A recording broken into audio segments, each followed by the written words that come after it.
Boa tarde a todos, nossos presentes aqui na nossa sociedade. Boa tarde também aos que nos acompanham através do Facebook. Sejam todos muito bem-vindos, sintam-se acolhidos e abraçados pela nossa sociedade. Antes de iniciarmos com a nossa prece, que antecede a palestra, eu gostaria de fazer um convite a quem ainda não conhece. Todas as segundas-feiras, durante o mês de janeiro e fevereiro, nós fazemos a roda de conversa, que é online. Qualquer pessoa pode participar.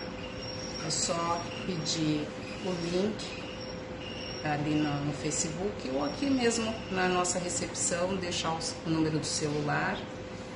E uns minutinhos antes de iniciar a roda de conversa, a nossa amiga Karina vai disponibilizar esse link. Começa às 19h30, vai até às 20h30, todas as segundas-feiras até o final de fevereiro. E o convite também é para o Evangelho no Lar, que acontece todas as quintas-feiras, às 21 horas, também é online, e é um momento onde convidamos Jesus a adentrar o nosso lar e trazendo harmonia, trazendo serenidade. É um momento de muita alegria. Então estão todos convidados, aqueles que desejarem podem pedir o acesso ali para compartilharem com a gente esses dois momentos muito importantes. Então agora eu convido vocês para a nossa prece inicial. Vamos fechar os nossos olhos, imaginar a figura do Mestre Jesus chegando até nós e ocupando um lugar nessa casa. Vamos pedir aos benfeitores amigos que nos orientam, que estejam conosco, que Jesus aqui presente nos facilite o entendimento do Evangelho, entendimento dos seus ensinamentos, possamos colocá-los no nosso dia a dia, introjetá-los no nosso ser e fazer desses ensinamentos um hábito salutar, nos tornando pessoas melhores a cada dia, amando mais ao nosso próximo, sendo mais caridosos, mais benevolentes, mais humildes e indulgentes. Assim, certos deste amparo, dessas bênçãos já recebidas aqui, pedimos a permissão para iniciarmos a atividade da tarde de hoje. Que assim seja. Hoje a exposição doutrinária está a cargo da nossa irmã Aline Maricato, que vai nos falar sobre instrumento de evolução. Bem-vinda, bom trabalho. Boa tarde. Boa tarde aqueles que nos acompanham também aqui pelo Facebook. Muita paz, muita luz a todos nós.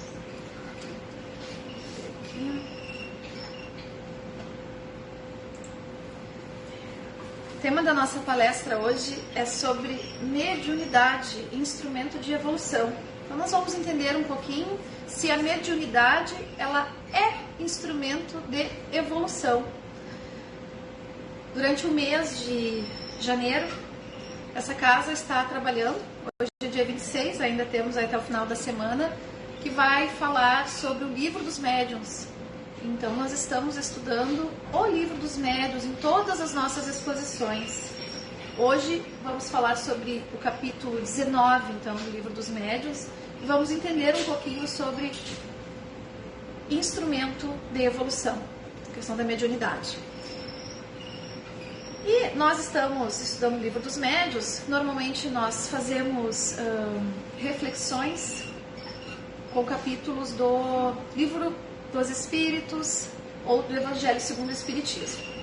E o Livro dos Espíritos foi a primeira obra de Allan Kardec, que ele lançou em 1857. E ali estão todos os ensinos fundamentais da doutrina. Acredito que todos aqui conheçam o Livro dos Espíritos. Quem não conhece, adquira, leia. E, inclusive, por Kardec, ele é a primeira das 5 obras básicas que ele recomenda a leitura, que a leitura seja feita primeiramente do Livro dos Espíritos. Então, o Livro dos Espíritos, em 1857, e em seguida o Livro dos Médiuns, que foi a segunda obra, então, de Allan Kardec, em 1861. E o objetivo desta obra, o Livro dos Médiuns, é indicar os meios de desenvolver a mediunidade conforme a disposição de cada um.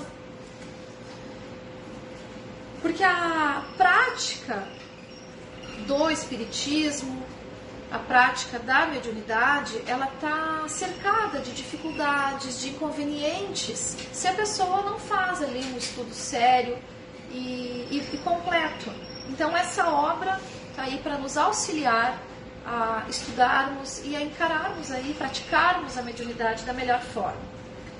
Então podemos já iniciar aqui, concluindo que estudo e boa moralidade, nós teremos bons médiuns. Nós não devemos querer contemplar apenas a nossa curiosidade, a nossa necessidade de atender, a nossa curiosidade mesmo, né, de participar de uma atividade mediúnica, assim, sem estudo. E na introdução do Livro dos Médiuns, Kardec deixa isso bem claro quando ele fala, que eu vou ler aqui um pedacinho para vocês.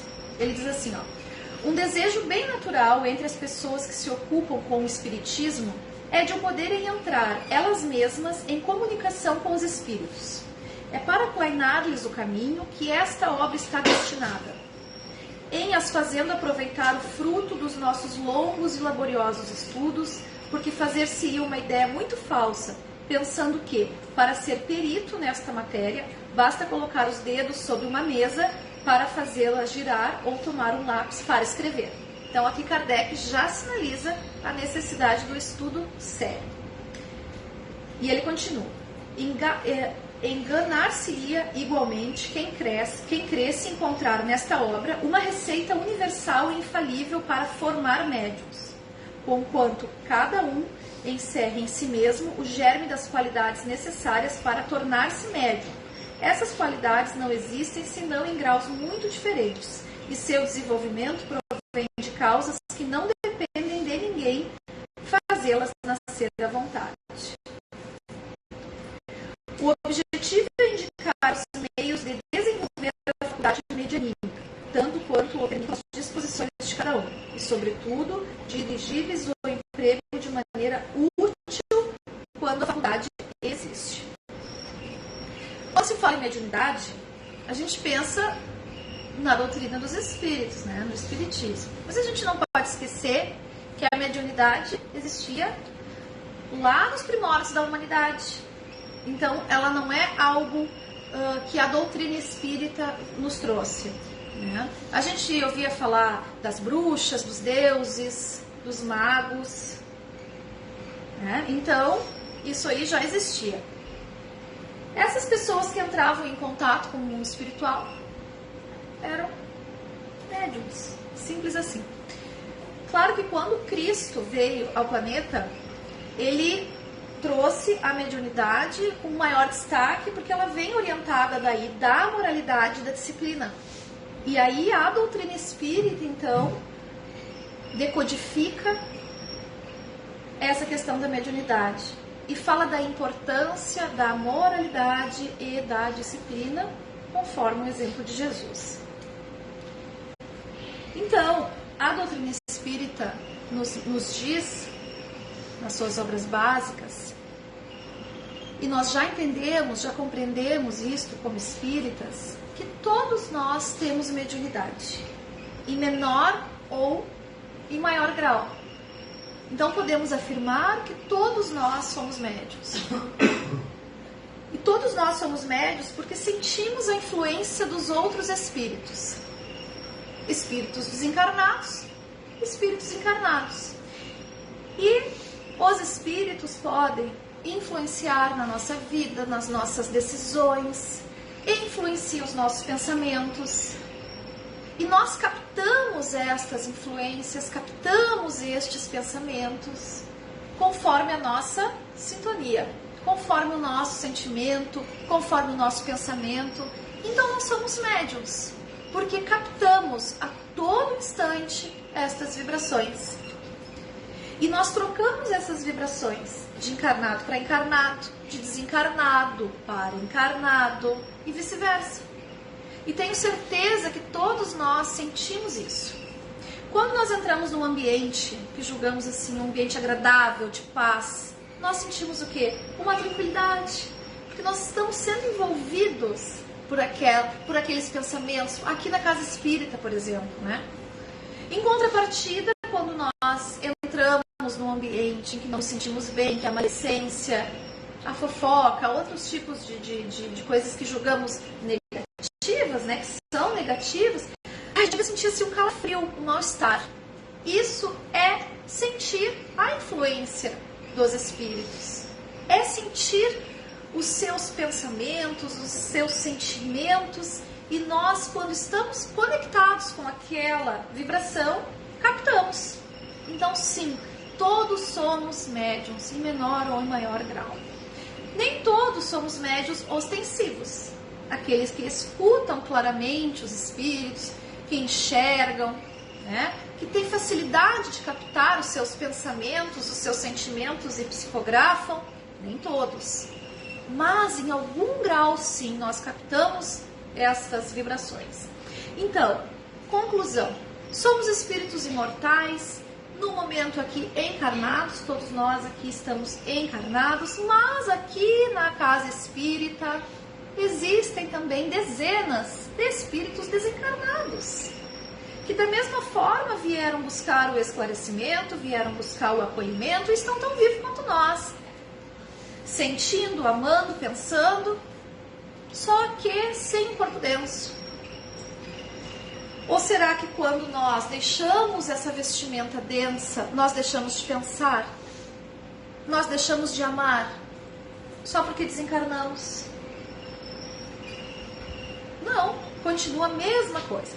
Então, no livro, No Mundo Espiritual, Chico Xavier, a psicografia de Chico Xavier, e trazido por Emmanuel, em 1952, eles nos trouxeram que havia muito mais desencarnados no planeta do que encarnados. Então, nesse livro, ele dizia o seguinte, ó, a população espiritual mundial de desencarnados conscientes, ou seja, espíritos que desencarnaram e sabiam da sua condição, era mais de 20 bilhões de espíritos. Naquela época, a população mundial era de 3 bilhões. Então vocês imaginem, Chico Xavier nos trouxe a informação em 1952 que havia 20 bilhões de desencarnados para 3 bilhões de encarnados. E hoje, em 2022, alguns autores aí da doutrina, sérios, falam de 7 desencarnados para cada encarnado. A população mundial chegou em 8 bilhões esse ano, saiu, não é? 8 bilhões que estamos. Então vocês façam a conta. Então não podemos achar que as nossas relações são somente de encarnado para encarnado, que a minha visão limitada consegue enxergar. Então os dados, né, estão aí. A importância de nós nos vermos como espíritos, porque nós sabemos dessas verdades, nós lemos, nós entendemos, nós vemos os dados, mas é difícil internalizar isso aí. Será que nós realmente nos vemos como seres espirituais? E o primeiro capítulo do Livro dos Médiuns, que Kardec nos traz, essa obra é muito interessante, assim, eu recomendo a leitura, o estudo dessa obra, porque nós precisamos entender o que nos acontece, por que nos acontece. E lendo essa obra aqui, estudando essa obra aqui, tem muitas perguntas e respostas, fica tudo muito claro. Então o primeiro capítulo se chama Há Espíritos? Primeiro capítulo do Livro dos Médiuns. E Kardec nos diz que os espíritos, apesar de estarem por toda parte, eles são imaginados como seres à parte da criação. Tipo do filme O Gasparzinho, né? A parte da criação nos é apresentado em contos, em romances, como se nós não fôssemos espíritos. Então, há um espírito, mas eu sou um espírito, gente. Ora encarnado. Então é incontestável a existência. É incontestável. Porque estão por toda parte. Como já disse, ora encarnados, ora desencarnados, e é um vai e vem, é um vai e vem. Agora estamos encarnados, amanhã talvez desencarnados. E levaremos daqui o mesmo sentimento, a mesma vibração, os mesmos pensamentos, o mesmo amor em que temos agora, como encarnados. Bom, mas voltando, né, para a mediunidade, que é o assunto principal aqui da nossa exposição. O capítulo 19, ele trata então do papel do médium nas comunicações espíritas. Qual será o papel do médium nas comunicações espíritas? E a gente lendo esse capítulo inteiro, estudando, conclui-se que a mediunidade é, sem dúvida, instrumento de autoiluminação, quando vinculada ao Evangelho de Jesus, quando vinculada à moralidade do Cristo, que é o grande código moral para o nosso progresso. Então, quando nós tivermos dúvida se a nossa conduta está certa ou está errada, a gente para e faz aquela pergunta. Eu gostaria que fizesse isso para mim? Não, não gostaria. Então está errado. E segue Jesus, que não tem erro, né? O caminho é certo. Agora, quando a mediunidade ela é exercida distante da proposta cristã, ela não passa de simples fenômeno. Porque alguns de nós, com essa mediunidade ostensiva, que foi oferecida à humanidade para justamente instrumento de progresso individual e fazer com que esses espíritos se comuniquem com a gente, tem gente que não leva isso aí a sério. Né? A gente vê aí muitos casos de gente fazendo maldade, com grande mediunidade. Temos vários casos, não precisa citar aqui, ganhando dinheiro. Isso não está alinhado com a proposta de Jesus. Então, mediunidade é uma faculdade relacionada com o organismo, independente da moralidade do médium. Agora, mediunidade, quando é exercida a mediunidade com Jesus, aí a coisa muda de figura. Aí nós temos uma ferramenta de progresso maravilhosa, né? Então, tem uma frase que é assim, ó, não é a mediunidade que te distingue, é aquilo que fazes dela.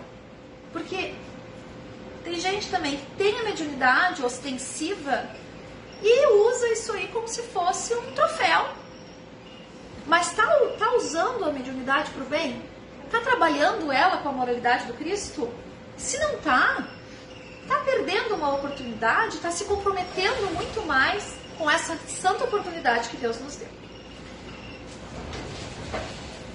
Então, o que faz com que sejamos bons médios é a forma com que nós conduzimos essa mediunidade para o nosso crescimento espirituais. Mas, como eu disse antes, devido ao nosso orgulho, à nossa presunção de acharmos que somos mais do que realmente somos, nós achamos assim que praticar a mediunidade, ir para a atividade mediúnica, é somente um ato de caridade meu. Então eu venho para a atividade mediúnica, mas estou somente fazendo a caridade para os espíritos desencarnados que ali chegaram para se comunicar. De fato, não podemos esquecer que os abnegados irmãos que se dedicam ao estudo sério, através da doutrina espírita, se comprometem em participar semanalmente, doando o seu tempo, a sua energia, a sua inteligência. É indiscutível isso aí, o mérito de caridade que essas criaturas têm. Mas nós não podemos esquecer que nós estamos também ali nessa atividade para aprender com aquele irmão que chega em sofrimento. porque nós achamos que temos que passar por todas as situações de dificuldade para aprender. Mas não precisa. A gente pode aprender através do exemplo. Se nós podemos aprender através do exemplo de amor, por que não podemos aprender pelo exemplo de dor? Aquele irmão chegou ali naquela situação. O que levou esse ser a esse sofrimento? Vou cuidar para não chegar nesse estado. Progresso espiritual. Então nós podemos aprender sim com a dor do próximo. E não somente estando numa atividade mediúnica, né, pessoal? Podemos aprender com dezenas de exemplos que temos diariamente no mundo de provas e expiações. O que isso quer me dizer? Por que eu preciso conviver com essa dor? Por que eu preciso assistir esse noticiário? O que isso quer me dizer? Nós precisamos ressignificar, porque se a gente fica só naquele sentimento ali, que tristeza, que dor, que sofrimento, a gente não aprende, né? Divaldo Franco tem uma frase que é a seguinte: a doutrina espírita me libertou da ignorância em relação às leis da vida e me permitiu educar a mediunidade para não ser presa fácil das entidades inferiores. Então tem mais essa. Quando nós educamos a nossa mediunidade, quando nós nos interessamos em desenvolver a nossa mediunidade, em aprender através do estudo sério, do estudo disciplinado, nós não somos mais presas fáceis nas mãos de inimigos espirituais, de obsessores, porque nós já conseguimos detectar o que é meu, o que não é meu, né? Agora, requer a pessoa que diz assim: vou ir por esse caminho. Isso requer muita dedicação, educação e principalmente abnegação. E não é de um dia para o outro. A abnegação lá no dicionário é ação caracterizada pelo desprendimento e altruísmo, em que a superação das tendências egoísticas da personalidade é conquistada em benefício de uma pessoa. Dedicação extrema. Ou seja, nós abrindo mão do nosso conforto, das nossas necessidades, das coisas do mundo, para vir para uma atividade mediúnica séria. Abnegação é dar de si para aquele nosso irmão que está precisando de ajuda. Então nós temos, para fazer isso como pré-requisito, vamos dizer assim, Evangelho de Jesus. Temos que ter Jesus na nossa vida, desejo de servir, desejo de amar, desejo de praticar a caridade. Isso com Jesus. E com Kardec, disciplina, conhecimento, orientação. Aí sim, a mediunidade será um grande instrumento de evolução. As obras do Espiritismo também nos dizem que aqueles que vêm com a mediunidade ostensiva, ou aqueles que desejam então desenvolver a sua mediunidade através do conhecimento, do estudo, que é uma grande oportunidade para o resgate do passado, correção das suas deficiências de outros tempos. Então, também é uma porta aí que Jesus nos abriu para que possamos quitar um pouquinho dos nossos débitos através da caridade, né? E quando o médium decide realmente exercer a sua mediunidade com Jesus, esse desenvolvimento mediúnico é um processo que o médium leva, se ele for sério, com muita disciplina, seriedade, e ele vai cuidar para não cair em armadilhas. E ele, tendo esse cuidado de não cair em armadilhas, ele vai se dar conta quando ele fizer algo que está fora das leis de Deus. Então, o tempo inteiro ele está se policiando para não cair naquela armadilha em que provavelmente ele cairia se não tivesse exercendo então essa atividade tão nobre. Raul Teixeira, no livro Desafios da Mediunidade, nos traz que o desenvolvimento mediúnico consiste num processo no qual o candidato médium busca trabalhar habilidades que faculte o bom exercício da tarefa mediúnica, capacitando-se em suas percepções e tendo controle de si mesmo. Nos episódios em que o médium não se sente bem, seja com pessoas ou ambiente, buscará na prece, na elevação de pensamento, a mudança de sintonia. E o Raul Teixeira nos diz isso no final, de modo discreto. E isso não precisa ser numa atividade mediúnica. Isso é na vida. Quando nós sentirmos esse desconforto, busquemos na prece e na elevação dos nossos pensamentos, e principalmente dos nossos sentimentos, a mudança de sintonia. Mas de modo discreto. Não precisamos dar discurso, não precisamos...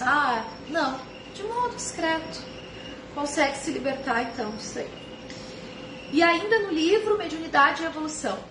Olha que interessante isso aqui, para a gente se encaminhar aqui já para o final. No livro Mediunidade e Evolução, de Martins Peralva, a Terra oferece grande serviço... Não, a Terra oferece vasto campo para serviço mediúnico. Em qualquer hora, em qualquer lugar, pela assimilação de ondas mentais superiores, podemos ajudar alguém. A mediunidade, por luz divina, é o traço de união entre Deus e o homem. Então, como a gente tem a oportunidade de praticar e de usar isso, essa mediunidade, a favor daqueles que necessitam. É claro que se nós desejarmos praticar a mediunidade num centro espírita, com muito estudo, com muita disciplina, na casa espírita, mas se nós temos a capacidade de contribuir com as nossas boas vibrações, com os nossos bons sentimentos, a Terra oferece muitas e muitas chances de praticarmos pelo menos um pouquinho a favor do próximo, todos os dias. Então, gente, o instrumento de evolução, a mediunidade é sem dúvida instrumento de evolução. Se ela for pela orientação e pela moralidade de Jesus. É um assunto sério, precisaria de mais tempo para nós conversarmos, mas a mensagem era essa. Espero que todos tenham compreendido. Devolvo a palavra para Beth. Muita paz a todos. Muito bom, Aline. Muito obrigada. Então vamos nos encaminhando para o final da nossa atividade. Eu peço aos aplicadores de passe que se posicionem.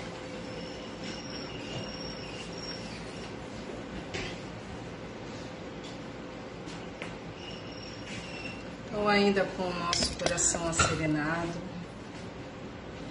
com a nossa mente tranquila, pedimos aos benfeitores espirituais, abnegados amigos que nos orientam nessa casa, que nos envolvam em amor, em luz, em serenidade e equilíbrio.